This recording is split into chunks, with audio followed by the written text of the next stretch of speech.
it could also be another one of those situations where SKT is now up 2-0, so they want to save whatever reveal they would have for the next game. When they're up, they pick Orianna against everything and just rely on Faker to be good. And I think that's kind of the logic that I'll follow, because I talked to a couple of mid laners at this tournament about where Orianna works, and they say, okay, level 7 with blue buff, you can push and leave, and it's fine. But the moment the blue buff goes away, the matchup once again becomes Struggle Street. This is a matchup where Maple could find a way to run over Faker just like Shia did. But it's just a very different context. 2 games down, getting styled upon so much in Game 2. Maple needs to channel his reputation, channel all his resources to not allow himself to be taken down by Faker, because the Orianna pick does feel like a style pick. Well, it's not the LeBlanc I wanted, but again, Faker already lost on it. He's just going to say, you know what, you can have this, and if you win, maybe you get something else here. But Lucian Mid has only shown up once this tournament. It was kind of the big pick that we were expecting to see, and maybe a lot of different places. Yeah, everyone definitely made sure to polish it after what they saw Shia do on it in the last day of the group stage. They were playing it a lot coming in, but now we're pulling it out in an important, meaningful game. And you look down both teams and you look for Initiator, really isn't one. You know, honestly, it's 2 kite back comps to great degree. Feels like the Rumble ultimate will be to control space. You don't have a lot to capitalize on. There's no ball carrier. This is a snowball draft. This is very much about kiting back, controlling objectives. Feels like the team with the jungle control will have so much power because they can dictate where the fights occur. Yeah, we're going to be seeing a lot of sieging and potentially a lot of objective trading. This is a style that I feel like SKT has really pioneered more than other teams. Incredibly low initiation, but that does not mean they're unwilling to do things. So very difficult for Flash Wolves to catch up on, because normally the answer to that, if they're taking low initiation, is just pick a bunch of initiation and try and get them, but Flash was gone with a different style. I mean, as you say, SKT have been known about this comp for the longest time. I actually cast my mind back to the Telecom Wars this season, because it was KT who were definitely going more this route at a time when more teams are going traditional tank top, teleport bot lane when the wave crashes, take turrets. KT definitely were following this sort of style, and it's interesting to see SKT bring back an old comp, put their own spin on it. But the fact that there's no ball carry, this definitely is a sort of draft that I saw from SKT in their losses twice in the group stage. To me, it doesn't have a lot of identity apart from, hey, there's a shield for Bang. If he gets ahead, he can rush up with a shield and do a lot of work. But no initiation on 10 champions is kind of a surreal world. Well, I said that Flash Wolves were pushed to the limit after Game 2 ended. This is a Herculean task to run it back 3 straight versus the best team in the world, but that's what Flash was going to have to do. First, they can try and keep that game record alive, but they want to keep this series alive. MMD will be allowed to itemize very favorably. Of course, still has some magic resist scaling on that passive, so we'll be able to stack magic resist against Rumble and Orianna, who will likely find inside lanes. Of course, Twitch will do plenty of damage, but at least when it comes to first purchases, they'll feel pretty good for MMD. Yeah, triple Dorans to Spectre's Cal, the expected choice for Galio.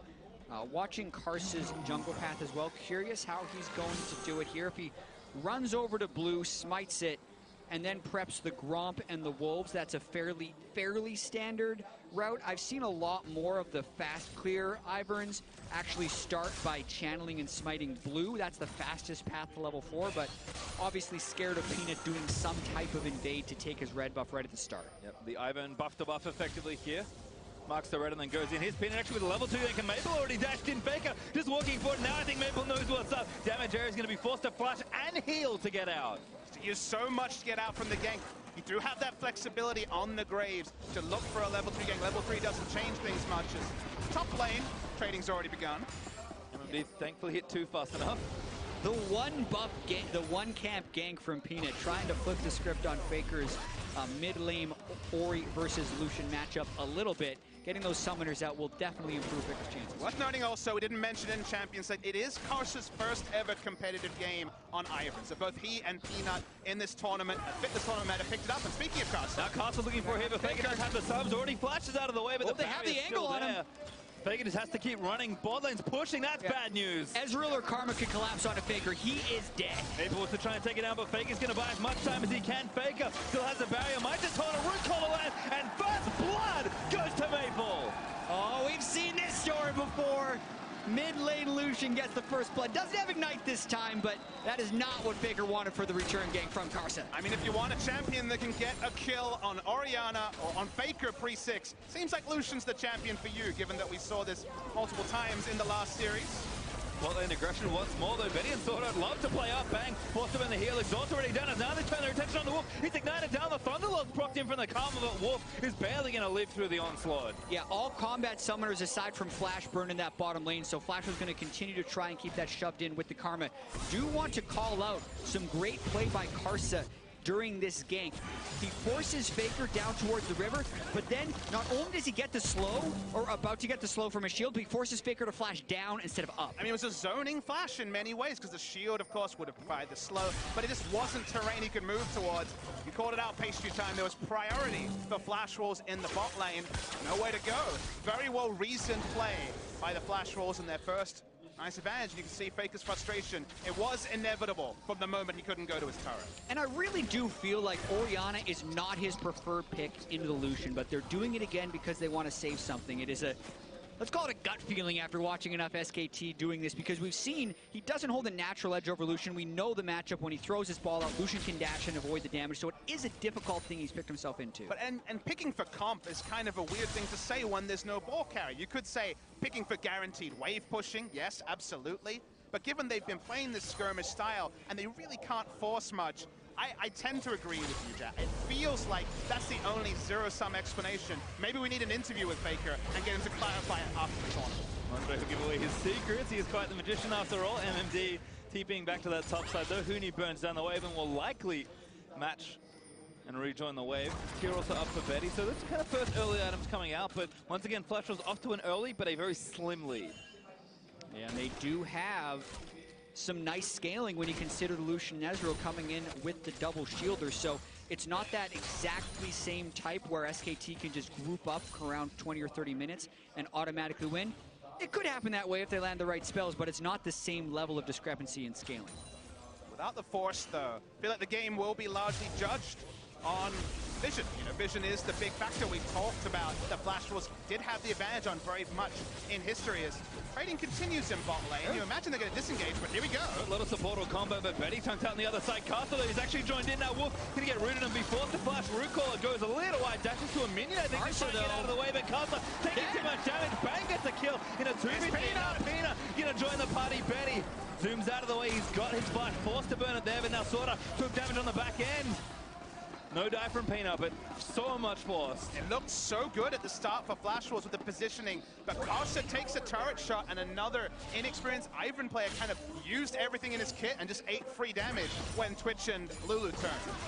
Yeah, that was the thing you would see from a player playing their first Ivern game on stage. A lot of times you feel invulnerable, but you're definitely not this early on into the game. So watching it one more time, Flash was really allowing the poison to tick on too long and losing these trades, and then Karsa doesn't have any damage in that situation, takes a Turk shot, and by this point it's over. And many champions, many junglers entering at that angle will have kill pressure. So many of them in the meta. Ivern is one of the unique that does it. He missed his abilities, took a turret shot, and he seemed to, from the face cam show, that it was kind of inevitable what unfolded. Yeah, frustrating there for Karsa, who really is the heart of this team in so many ways. Always happy when they're ahead and frustrated when they lose. I mean, Karsa had the highest first blood percentage of any jungler in the tournament, so he was certainly performing. Ironically, the highest first blood percentage on SKT is actually Huni, just from getting solo kills. It isn't from the jungle at all, so certainly has been more about the counter ganking for Peanut. He has had plenty of kills, but not necessarily first blood. Botland just keeps fighting though. Banger Wolf in another 2v2, exhausted down. Bang getting jungle and needs to get a little further forward. Bang taking a little too much damage. Tries to flash out of the way, but Betty, oh my god, missing shot. Bang, dodging it, the heal is up. Cast gets down and Betty not gonna get it. Bang! The outplay right there by Bang and Wolf. Peanut to put the exclamation point as well. And Flash Wolves game planning, game 1 and game 3 was to take the fights. You're taking fights against a double World Championship bot lane. And once again, outplayed. They landed enough poke on a Bang early, but he lost vision when he went down into that brush. They missed the Mystic shot. The control ward delayed. That allowed Wolf's shields to come back up. I mean, SKT knew exactly what they were doing to get every little bit of damage and health out of this exchange. You get to see the replay. I think it was very much the Q hitting in the midpoint here. You wait for it, Sword Art kind of threads it through. And then you're like, all right, maybe this is the trade here for Betty and Sword Art to win. He flashes out though, and think of how much damage he loses in the 3 seconds or so around the brush. Exactly, the fatal damage could have come through in there. Karsa. He's getting burned down, already died. actually gets the kill. Shockwave gonna miss, that's a rare one, but MMD in there, Peanut also invading. All the camps are getting marked, but they'll get taken soon. And SKT starting to take over. Ivern down, make him waste time with that channel on the red buff. Peanut has smite, so MMD could try to disrupt this, but not gonna happen. And going back to that bottom lane 2v2, this is one of the problems about playing against SKT is not only do they have the reputation of this amazing team, they're also the best mechanical players, so even in the individual moments, they will be able to outplay. Peanut's got ulti, so Maple maybe not going to live. Does have summoners, gets the culling back down. Peanut answers with his own ultimate just to get Maple out of the way. Does disengage successfully, but now Wolf maybe caught Sword Art. Thought going to have to use that blasting cone. No, hold on to it for now, gets the ward down instead, but Wolf instantly sweeps it away. When you're casting SKT games, you have to look deep for adjectives to describe Snowball. Cavalcade of objectives, Snowball. Feels like we need more terms because things really do ramp up. Huni opening up on Carson with Faker as backup. He's happy to go in. Yeah, giving Carson no way out after he flashed directly over. Oh, that E landed. MMD though gets the Windsor ball back. Peanut's also up here. You have to think something's going wrong. MMD might not have the luxury of getting out in time, but he moves away from the turret. Gonna try and get one more wave, and SKT did actually pull away. MMD will live this time. Yeah, and even with triple Dorans though getting pushed out of the lane, that's one of Galio's stronger points on the map. And even with that mid lane first blood coming through, that's about all that has happened. Now Carson getting jumped up. Bang, another ambush started up. Recall is going to land for the stun. Huni though, TP'd around for a kill. Bang's going to get another one. This is just SKT adding insult to injury right there. He got in there. You're wondering, where did he come from? It was clearly the teleport, but Bang disappearing from bottom because they've been able to push that up. Huni pushed up the top lane, and they cascade the pressure through to the rest of the map. You don't feel like either of these junglers are going to be favoring the Ivern too much. Both of them have felt some pain. Game 1 and Game 3 respectively. It's getting collapsed on. Again, we talk about the Twitch, this time with Lulu and Orianna. But a stylistic choice that we only saw Bang play for the first time this season in the grand final is frequently showing itself to have to be a ban because they play around pressure better than any other team in the world. And they play around pressure as their form of initiation, because we often look at these team compositions and say they have little to no initiation. They have to land Shockwave, or they have to get, you know, Lulu flashing in to knock someone up. But no, they just need to get enough pressure to get wards behind people and then use angles. Notice how Bang staying camouflaged on the side of the lane, waiting for Betty to push up. Again, forcing the Arcane shift back. They manufacture fights. Maple back in, but Faker here with the barrier flash and the Shockwave. Maple gonna flash it. Really wants to go in, but Peanut into deep end already. He'll get burnt. Peanut, huge damage, and Faker shuts it down with a dissonance. The ball location was the last thing you were thinking about when Faker had to use the barrier, but it was actually still in range.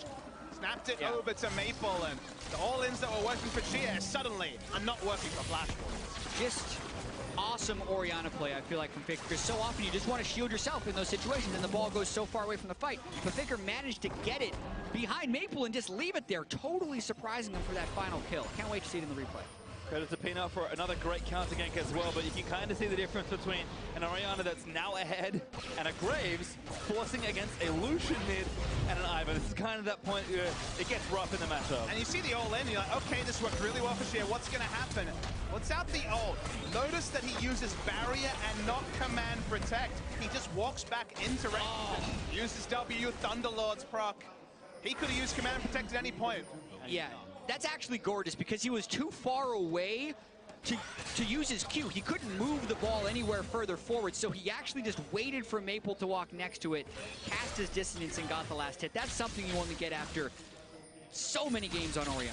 And look, I love to get into the Faker stats. It is his most played champion, so he certainly has his eye in, even though some of the performances this tournament have left a bit to be desired. But even the laning matchup that Maple probably felt pretty confident about when he saw the Orianna pick again, it's not reaping rewards for Flashball. All right, well, it's no game 2. SKT have built a sizable lead already, 13 minutes in.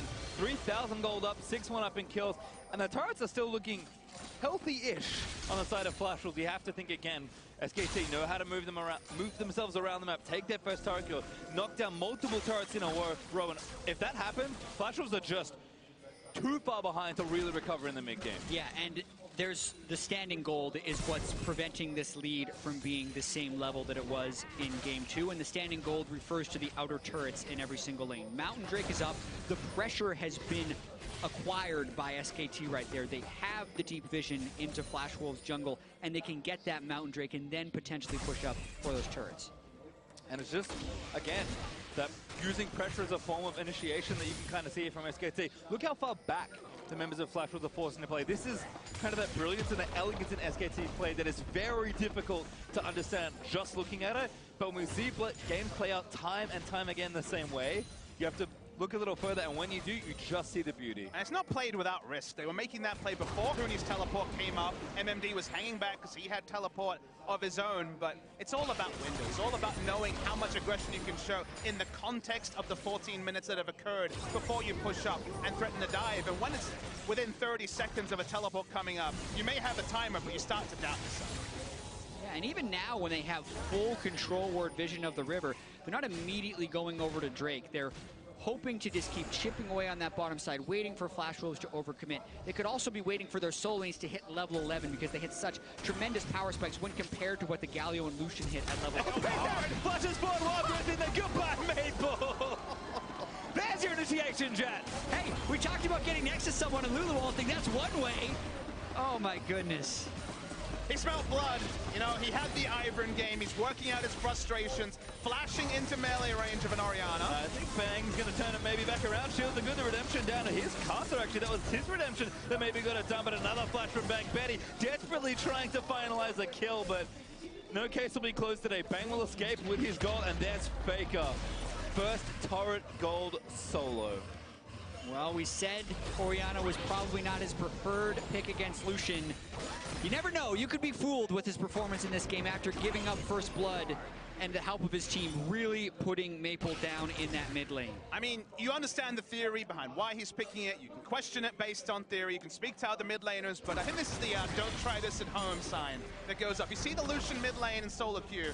I'm not sure Orianna is the tonic, but if played well and with the windows you do have when you have blue buff, when you hit level 9, the matchup can swing. And that's one of the things about Faker, is he changes the rules of the game a lot of the time. I mean, Peanut did some changes here too. Yeah, that was just unfair feeling. Faker might have gotten an assist right there. So.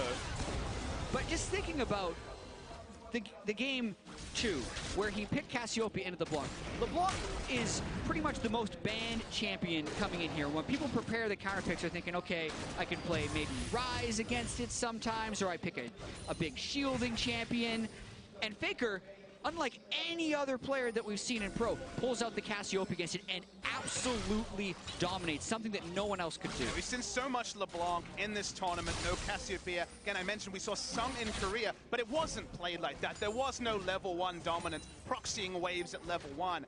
Faker, again, innovates on champions that we think are already solved and on matchups that on paper, that if you took a panel of analysts, there would not be any consensus that he's making the percentage play, but percentages don't matter when you're Faker. All right, here's that pressure starting him out from SKT. Turret gonna fall, needs a few more shots. Wolf thinks better of taking yet another turret shot. He learned from Betty. Huni might TP in behind if that turns into a fight in the bottom side. He was waiting for quite some time, but it took too long to set up that play, so now he's just gonna run back to lane. Faker again, 2 levels up on Maple at this stage. Level 13 is a real good spot for Orianna. Faker's about to hit it soon, and he still has blue buff. I mean, it's 5,000 gold up now for SKT. It's going to be 6 soon as this turret falls in the bottom side. And it's strange to watch them play sometimes, because it doesn't always look like much, but somehow they're ridiculously far ahead. Bang again onto Betty, getting aggressive. Venom cast goes in. Hicks helping out. Redemption might have been enough to save him. Not in range for the Contaminate, so Betty lives this time. Bang back on there, but he's frontlining with the wild growth on him. As Bang bursts the ultimate Maple, though. Oh, the calling. He's not going to get... Oh. Not going to get blocked as Wolf takes a lot of damage on the other side. Bang, looking to get sniper. Betty does take out Wolf now. Bang going out. Flash roll. Signs of life, finally. All the time, a Rumble is pushing, but that's a play that at least gets some confidence into the Flash rolls. This time, Bang doesn't have summoners up. He used them for the baits in the previous trade. Peanut. In and at it again. Looking to try and make himself the MVP. Zeus fall with the help of Faker. Ultimate at the ready. Maple burns his heel to escape. Peanut is a merciful god today. This game heating up, though. MMD trying to teleport in behind Faker and Peanut. They didn't see it, so the Galio will come as a surprise. Carson and Maple burning damage onto the tower, but here's MMD, flashed on, finds two. There's the Justice Plus knocks up Peanut, great hold up from Hooney. Galio also back on the Carson to protect him. Hooney, just too much pressure on his own. Yeah, MMD didn't have any more initiation. The ult onto Carson allowed him to tank the equalizer for the longest time, so actually, even though it looked comical was the right move, here's Hooney though. Anything you can do, I can do better. Hooney, aggressive TP down towards Betty. Got Wolf behind him as well. Betty already going to get taken down. Elan's over the top, and Wolf going to get himself a kill in the game. Betty turned into a critter. Betty autos the trinket, and Wolf. That was like one of those games where you're behind a counter and trying to chase someone, but unfortunately for Betty, he couldn't play that Arcane Shift game with Hooney since Wolf was the second player who came and just corralled him. Feels bad, man. That's all I have to say. Feels bad to be Betty. There were no good directions to go. Even the cheeky harpoon over the rift to allow Wolf to pick up the kill that much faster. They'll turn onto the Drake that they've just abandoned this whole game. Yeah, it's actually kind of a sight to see for SKT, who have been just on every Drake like it's their job, but Peanut finally going to pick one up. SKT having a little too much time in their lanes. Maybe, you know, we don't need this right now. We'll take it when the lanes stop winning, and they've been winning for the last 20 minutes or so in this one. I mean, SKT, 2 items on almost every carry. Consistent pressure in all these lanes, and a gold lead growing to almost 7,500 gold. I mean, Hooney is out pressuring MMZ, and Ivern's going to come up, but Carter, he's this aggressive player that's the heart of the flash rules. What can he really do on Ivern in this spot? Yeah, they don't have that much damage. It would be very dangerous to gank Hooney in that situation, but if there is a player that you have a higher chance of killing on SKT, you actually usually think it's Hooney because he has such a low jungle proximity percentage. Peanut's usually not next to him, but when you do that, the rest of SKT knows exactly how to play around it. Bang, at it again. Maple gonna get ulted up as Bang just turns it on. Damage is more than enough. Submarine plays have begun. Don't even need a Shen. Just the Orianna ball enough to launch him into range onto the Lucian. And the thing you have to take away from this game is that also, because the comps are pretty similar, the gold lead means even more. There's no real tools extra in the Flash Wars comp to take out SKTs. There's so little initiation. Speaking of initiation. Two-man shockwave, Hooney flashes over. Walker over the top of it, Man's gonna go straight forward. Hooney does go down in the struggle. For the tower, they will get MMD flashes forward, looking for a follow-up, but has to get up pretty quickly. Bang actually out of mana in that fight, so couldn't really use any spells despite Hooney's exuberance to go for that fight. That's a good one. Just used it to pick up the Lucian, so SKT, little too much sauce in this one. I mean, when you put Peanut and Hooney into a lineup, you get exuberance, as you put it, chat. And flashing in here, that was optimistic from the side of Hooney for sure. Yeah. It's a target for a single kill, so I guess on a simple terms you take it, and also net positive. Yeah, why net not positive. do it? Boom. Easy. Oh dear. Maple busy clearing the way back out in mid. As Flash is just struggling to find a foothold. No turrets hurts a lot here at this point. Flash will just have to keep making plays on map that they don't have any vision on. You can see Bang abusing the map advantage SKT He didn't quite have the spray and pray, otherwise he would have picked up a kill, most likely onto Lucian there as well.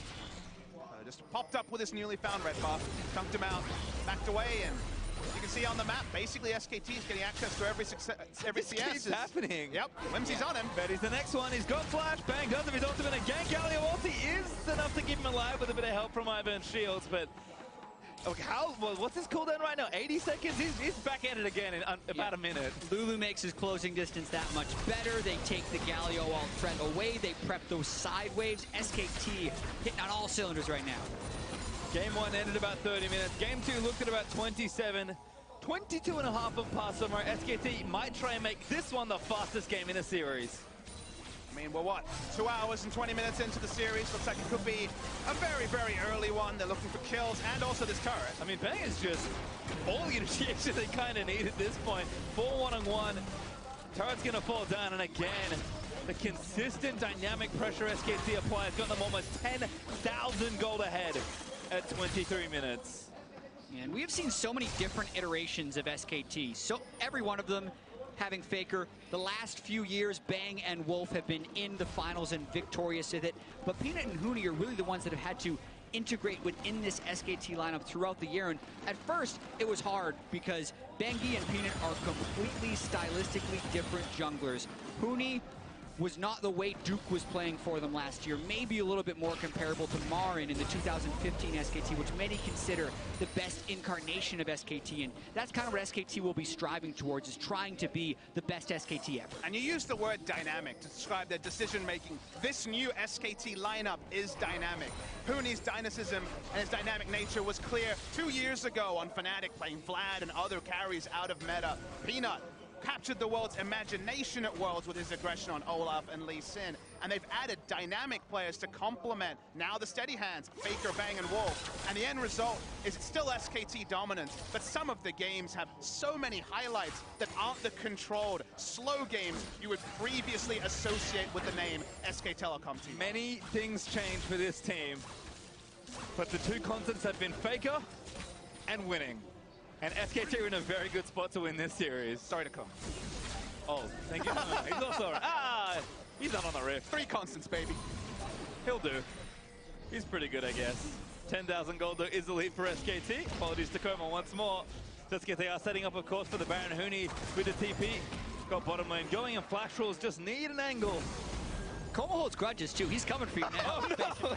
You didn't list him in the content, so we'll see. Well, Bang turning on to MMD, which is a rare sight as the support and bot lane are trying to solo a tank. Casa redeems back up. Faker did burn his ultimate for that play, but not too much investment. Flash Roll is just so far removed from this series at this stage. And SKT don't even need the objective. They can wait. They got an Ultra Dragon 25 if they really want it, but they might try and make this one a quick one. Yeah, and team composition-wise, while they did pick things that can scale, they don't necessarily have a good fallback pattern, which is what we'd like to talk about a lot. When you get pushed in as a team composition with incredibly low initiation, there's not many ways you pull yourself back into the game. You can't sneak in and get picks with your low CC composition. You can't 5v5 team fight because the other team is just doing more damage than you. So. And you can't also ward both objectives. So, okay, they do force themselves out of base long enough to put some wards onto Baron, but then that means that the Drake is free. It's only an Ocean in 25 minutes, which won't be a massive factor. But basically, the fallback pattern for SKT is keep pushing until you're like, wait, those wards have to have timed out by now. The blue trinket's on cooldown, and then the Baron is basically a free objective as we get some confirmation that not many free objectives, no free lunches against SKT. No free anything for the most part. As Bang always at it again. Again, just sticking in the mid lane, playing aggressive, happy to turn on even the tankiest member of Flash. What is he respecting? There isn't initiation, there's no Ash Arrow, there's no Malzahar ultimate. We saw this in the grand final of the LCK once he got a QSS against Malzahar and he was walking up to 2 damage deals being like, well, I got some sick items over here, what you gonna do? He doesn't have to respect anything on the side of Flash. Asa, Shockwave back in his Maple, though maybe gonna try and turn it back. Barriers up for Faker, does have his flash, barely missed the ultimate Maple. Flashed in with the Wild Growth, gonna save him. Wolf there for his team. Wolf in the clutch, and here's Bang! Oh, now Bang gonna play the counter situation, almost gets one down, opens up on a Sword Art, but Sword Art stays safe. Bang, though, holds onto his ultimate, and Huni has got the wave all the way to the inhib turret. The time for Baron is coming very soon for SK Telecom. Yeah, and Bang is also just hoping for that final item power spike. He's about 400 gold away from Infinity Edge. Once he gets that, I really feel like that's when SKT will turn the corner on this game. We've seen them pick up their first Baron and end the game within 3 minutes in their last 2 matches. I don't see why this game would be any different. I mean, Betty can't be standing up. He's got no other choices. Flash contaminate from Bang. Hoping for something there. Well, that was pretty bad. Optimistic isn't the right word. That was just bad. There was no way. With through heal, he would get the kill unless Betty just forgot to heal. Which has happened in the past. So. Okay. Well, I mean, betting on players forgetting to heal. Yeah, it's not an SKT style. Well, they'll just take the Baron instead. They got more than enough damage for this on Casa with a smite. Might make it happen. It's already too late, though. Polymorph just for good measure. And SKT up 10,000 plus gold with a Baron. I've seen this before. Yeah. The game ends within the Baron. Start the timer. Game 2 ended with 2 minutes left on the Baron buff. Game 1 ended with a minute left on the Baron buff. They're getting the Infinity Edge on Bang at just the right time and expect a powerful push. Faker doesn't have an ultimate for a little while longer. An uncharacteristic Shockwave miss, but it is really the tiniest of edges that Flash Wolves can gain, and it's not even going to last that much longer. 3 minutes and ticking now for SKT. How much longer will this game go on? And it does feel like a Shockwave missing buys you time. You know, that's really all you get, is you get a cooldown that will come up in 40 seconds. There's no counter pushing, there's no seesaw. It doesn't open up team fighting because they don't have engage. As you say, the smallest of victories as well. Bang's certainly hunting. One of the nice things about having such a carry-centric comp is that when you're ahead, you just surge ahead violently and can know that even in situations where you shouldn't be able to do stuff, you can still just outplay with all the damage you have. And if Flash Wolves had this sort of lead, the game honestly will be pretty similar. Sure, SKT is a little bit more trying to get camps and other things against the flow of the game. But with SKT ahead, there's our Nexus turret, sorry, inhibitor turret. Bold ultimate from Betty. Being immobile for a second with Faker right there, but they have to clear the waves. Have to do something. Shockwave gonna threaten, MMD gonna look for a taunt. Gets 3 people. Fable gonna turn it back around. Faker low, but he doesn't go down yet with the shields. MMD. Ulti's back on the Maple, but the Shockwave's gonna seal MMD's fate. Huni diving into the backline, trying to take a Carter, and Pino grabs a double there with Maple going down. SKT gonna look to end it all. That's both solo laners down for Flash Wolves. We talked about that timer. They're right on time. Timer looking good so far, and SKT gonna look for this first Nexus turret. Second in a fall pretty soon here as they TB back in with Huni. Daisy mounting his back, opens up, and the swell of pressure has built into a wave that looks, the force of which looks to clear Flash Wolves straight into. They will sweep the Flash Wolves, they will defend their MSI championship, and they will do what they have always done, achieve victory. And also removing any doubt of someone maybe having an edge sometimes on SKT, because Flash Wolves were 4-2 against them coming into this. Some people were whispering, oh, maybe Flash Wolves is SKT's kryptonite. No, they are not they are not the kryptonite for SKT here. Total dominance in a 3-0. David versus Goliath is so often the case when you take to the Rift against SK Telecom T1, and it feels like every tournament, every LCK match day, you need to anoint a new David, because Goliath keeps rolling through every contender. Not only the Afrika Freaks, a team that obviously has never gone to an international event, holds a positive win rate against SKT. They're +2, and guess what? LCK Summer's coming soon. They can turn that around as well. And every international tournament inevitably turns into SKT versus the field. Everyone has their best shot at SKT, and time again, they seem to come up short. That one MSI back in 2015, the last time we have seen them losing here internationally, and they move on to the finals in style. Well, you can see smiles there on Faker. I believe he's being collected for some chats after the game, but a round of applause, thundering applause at that from the crowd here in Brazil, and it's all deserved. And it's moments like these where you have to really feel for the players on SKT who haven't had that success before. This will be Huni's first international tournament finals.